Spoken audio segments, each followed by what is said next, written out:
so really I just launched the boat here. This is like perfect. I'm on the main lake, the sun's shining real bright. It's early in the season and there's a slight breeze moving into this bank right here. That's what you look for, like prime time swim bait fishing. Yep. Smoked it. No. That's a little one. Just a little guy. I crushed the 8-inch. So I'm out here today, early in the season. We're here in Texas. The water's real clear. If you look at my front deck there, I've got an 8-inch Magdraft, an original 6-inch Magdraft, and a 6-inch freestyle Magdraft. And I plan on using all three today. I'm gonna walk you guys through exactly where I throw the 8, where I throw the original 6, and where I throw that Magdraft freestyle. So this lake here's got a lot to offer. There's a lot of big bass in it, so we're gonna have some fun today. We're gonna catch them on a swimmer. All right, so I kind of established this this little pattern here right off the bat, and it's basically these little secondary points. Okay, if you see my boat right here, it's just a secondary sloping point. If you look on my 360 here, there's a couple little stumps on it. But looking at the bank back behind me, you can't tell that this is a point. So the only way to kind of find these is by looking at Lake Master Mapping or any type of paper map.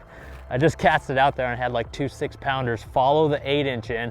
I hooked and lost one, but there's already teeth marks on this. This thing was brand new 30 minutes ago. So, you know, during the early season months, a lot of guys will select a chatterbait or a big spinnerbait. I always gravitate towards a swim bait. One, it catches larger than normal fish, but two, it literally tells you what's on that spot. Let's say you have history on a lake where you pull up to, first thing in the year, or early in the season, throw a big swim bait across it. It'll show you what lives on the lake right then and there, because it's got so much power, so much drawing power. So early in the season, while other people are gravitating towards the spinnerbaits, chatterbaits, jigs, I love throwing a swim bait out there. It tells you a lot. And when you start throwing it more and more and more, you'll start to realize that man, that fish swam 20 feet away to get my bait. Or, there's a bite, and it exposes where they hang out early in the season. All right, so yeah, a lot of people ask me, do you weight your Magdrafts? Most of the time, no. But if I'm in a situation where it's a super clear water situation, or there's a lot of current, or there's a lot of wind, I will grab a 1/16 ounce tungsten nail weight and insert the nail weight absolutely flush straight in the 6-inch Magdraft's belly. You just kind of look at, if you could look here, there's kind of a mold line right in here. And just behind the hook, you want to make sure it's absolutely vertical. Just insert that weight right in the middle of the belly there, making sure it's straight, and just get a little protrusion out there, just so some of the weight is downwards. You always want that Magdraft belly down, back up as straight as possible. So as far as weighting goes, that's really all I do. Anything more than a 1/16 of an ounce, and you start to lose that action that Magdraft is really known for. Got my boat positioned on the point, and I'm casting out into that deeper water. Just slowly reel it back in. And whether it's the 8-inch Magdraft or the 6-inch original Magdraft, it's always a slow and low retrieve. You really have to visualize that slow sinking swim bait out there. Depending on the water clarity, depending on what depth the fish are using, you really have to visualize that swim bait down there moving along, shaking its tail, shaking its head. And there's only one way to achieve that real nice action to it, and that's just really, really slow retrieve. Whether it's a 7-to-1 reel like I use for the 6-inch, or a 6.6 ratio for the bigger ones. Really, control the speed of that swim bait and visualize. And another good thing to do too is before you even cast and fish the swim bait, just see how fast it falls in the water. That gives you an idea in your head, okay, when I make this cast along this point or along this bluff, I know just how fast it's falling. And you can kind of use that to control the depth that you're reeling that swim bait. Also at the side of the boat, after seeing how fast it sinks, just reel it in, just real slow. That way you know what speed to reel that bait in to get that head moving real nice. So use all that to your advantage when you make that real long cast. That way you know exactly what your bait's doing out there, 15, 12, 20 feet of water, whatever it might be.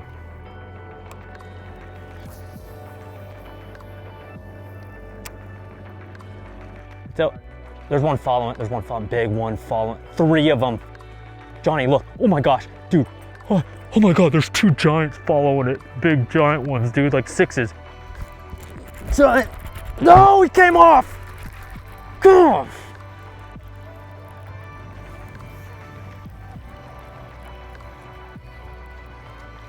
Balled me up, look at that. Smashed it, balled me up.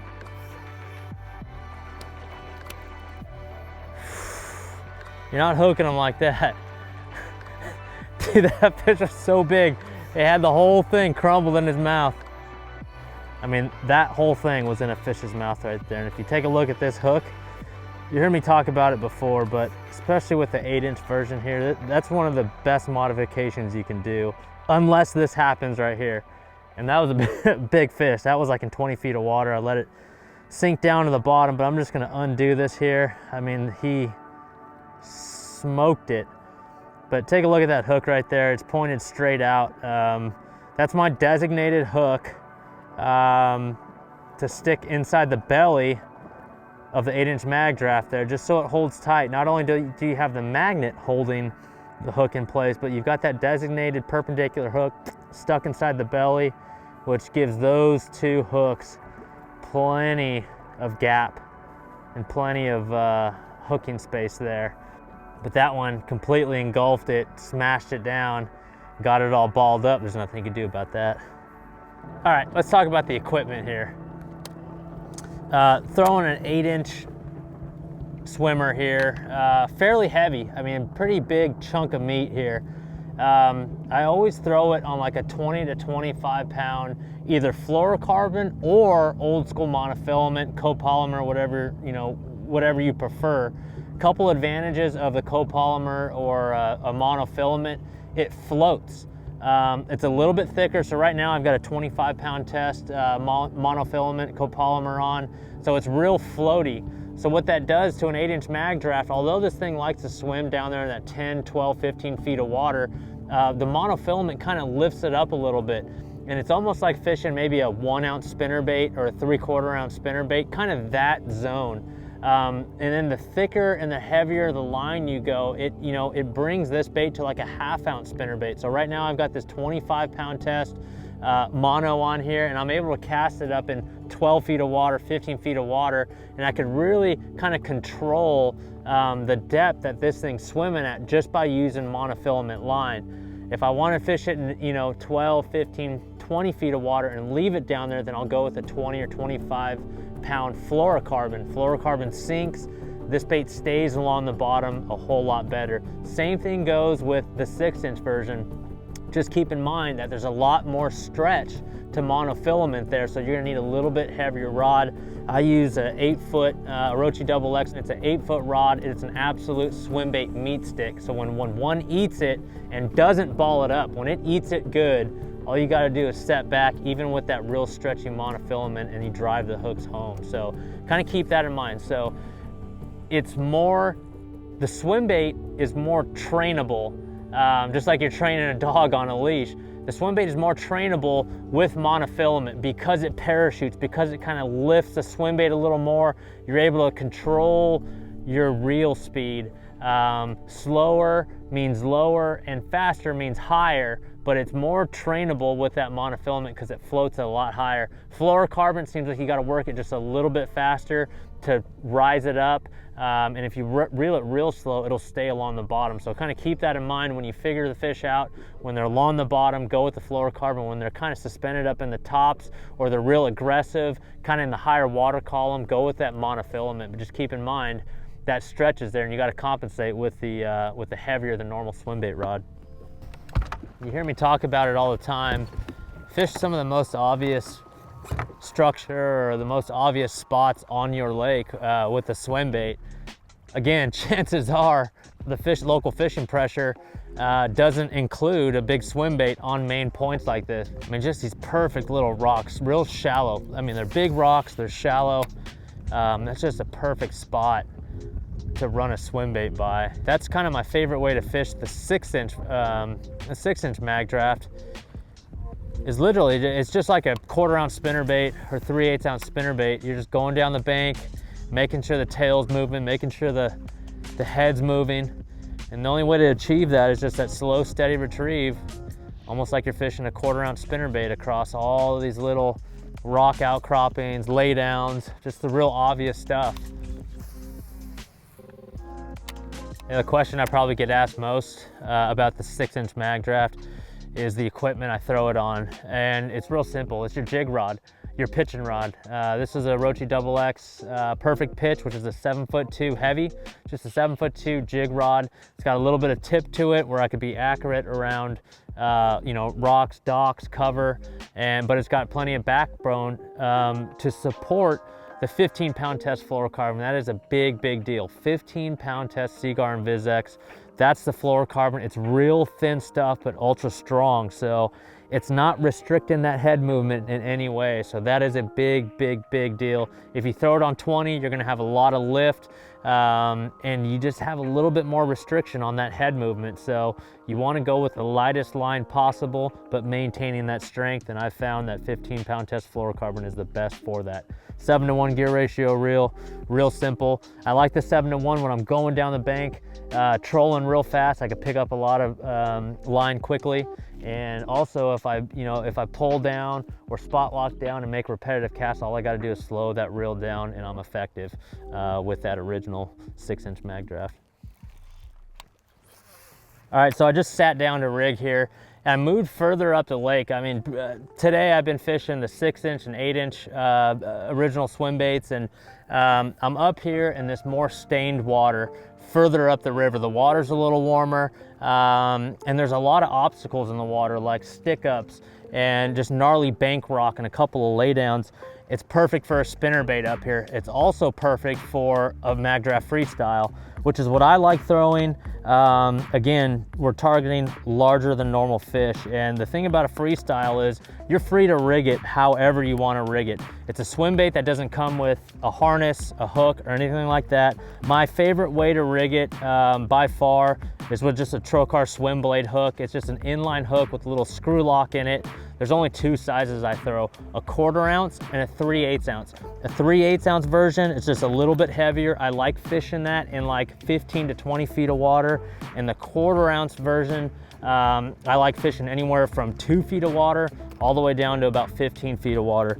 It's very, very important, again, with whenever you're swim bait fishing, whether it's this one, an 8-inch version, a 10-inch swim bait, is making sure it looks as realistic as possible. So when you're going to select a hook, an inline hook for a freestyle swim bait like this, try to go with the lightest weight possible. Again, we're talking about less restriction. The 3/8 ounce version has more restriction, more weight pulling it down to the bottom than the 1/4 ounce does. So when I go with a 1/4 ounce and a 17-pound fluorocarbon, that's real thin fluorocarbon, that allows that Magdraft to do what it's designed to do, and that head shake and that tail shake almost unrestricted. So you get more bites doing that. So knowing that when I go to a 3/8 ounce, yes, I'll be able to get it down deeper, but it's kind of restricting the lure's action just a hair. That's why that blade down below helps as much as possible. So real simple setup here. We're just gonna go down the bank and fish all these visible targets here, laydowns. Anywhere you'd fish a spinnerbait, again, you'd fish this, and you could bring it through the cover real nice, real easy. Again, it's just an inline version of the original Magdraft here, and 17-pound fluorocarbon, 7'8" Mark 48 rod, real stout rod, so when one eats it, I'm able to penetrate all that plastic and boom, give them the business, their ultra sharp hook. So 7'8" rod and a 300 size reel. long cast over structure, just like you're fishing a 1/2 ounce spinnerbait or 3/4 ounce spinnerbait. That's where this thing shines. Stained water and obstacles. You know, we talked about some of the colors here. These two are probably the two I use most. In just an albino, which is just a solid pearl white, and a white back shad, which is a white back with a kind of a pearl belly, translucent belly. You know, this one I like in real dirty stained water, this one in kind of the clearer water, but there are certain occasions where I'll stray away from the real shad type colors. And there's two I really like. This is the IU, and this one here is called Brownie. That one's got a bunch of teeth marks on it. I was in Florida earlier this year and I got a lot of bites on this Brownie version. So this is a really good color when the water's kind of that tannic color, which is a brown but clear. The water's clear, but it's not muddy.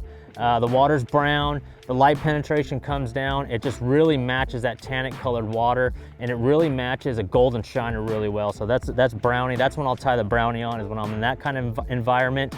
And then when I really want to imitate a bluegill, let's say April and May come around and into June in the summertime when I'm fishing a swimbait real shallow, this looks like a bluegill to me. So you've got kind of the bluish greenish back to it, and a little bit of chartreuse, a little bit of yellow. It's like it's a sunfish. That really looks like a sunfish to me. So although they call it IU, that really looks like a sunfish. When the sun's real bright and you're fishing right along the bank, IU works really, really well. So in the presence of shad, we'll revert back to these two colors and the MB gizzard. And in those certain situations, we'll go to these colors as well. Man, I really thought we'd get more bites than just that one in this second half of the day here. The sun's going down. You know, we tried a couple different sizes and styles as far as the swim bait goes, and it seemed like that midday was a really good period to throw a swim bait. And that just goes to show you whether you're throwing an 8-inch swim bait out a little bit deeper in that 15 to 20, or you know, a 6-inch swim bait up there real tight on some wind-blown banks in 10 feet or less, or the weedless swim bait in some trees. You really got to pay attention to the environment, which way the wind's blowing, which way the current's going, where the sun's at. But today it just seemed like the fish were really keying in on the 8-inch version, that were out in 15 to 20 feet of water when the sun was high with a little bit of breeze. It seemed like every little secondary point we pulled up to, we had a bite. That one that balled up this swim bait was an absolute giant. Who knows, I might come out tomorrow and try to catch that fish, but that's swim bait fishing for you. You really have to commit to it, play around with it. If nothing else in this video, hopefully you learned to keep just playing around. Tie on a couple different styles of swim baits, a couple different sizes of swim baits, and really play around with the depth, the water clarity, the wind sides of the lakes, and let the fish tell you what to do, and make your adjustments accordingly.